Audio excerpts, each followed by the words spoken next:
I think everybody looked at the robot and ascribed their own human features to it because it does have two sets of cameras that sort of look like eyes. It is sort of designed to give you a sense of being a person and working in human spaces.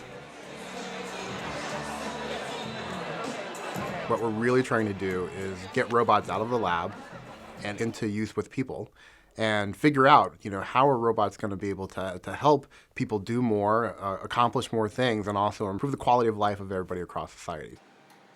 There are certain examples that we think are really compelling. Being able to assist the disabled, being able to help the elderly. But the real barriers to entry right now are accessibility. Robots still cost a lot. They're still difficult to interface with. Traditionally, I've worked in the areas of robot learning from demonstration, where you don't have to be a programmer to control the robot, to program the robot. There's many different ways you can actually teach a robot. One is you can just show the robot what you want to do. You can have the robot watch you do something.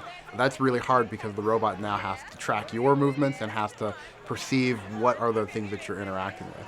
A much easier approach is to just take the robot's arm and guide the robot's arm through the motions that you want it to execute.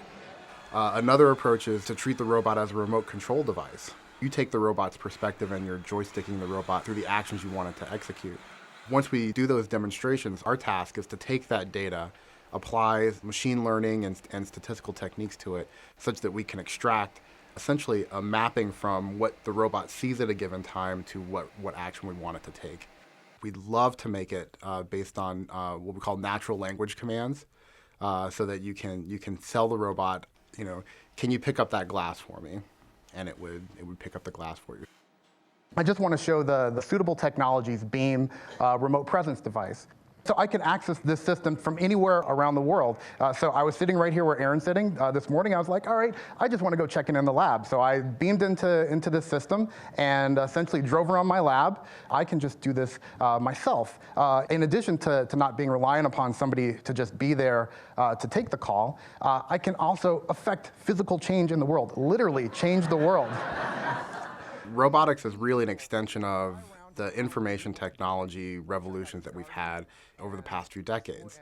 What computing did over the last 40 years are the same things that robotics will provide now, except that we have more wisdom about the technology to do it better, to make it, to not just think about how these systems are going to improve our productivity and help us do more, but also think about how we can improve everybody's life across the world, across the socioeconomic spectrum.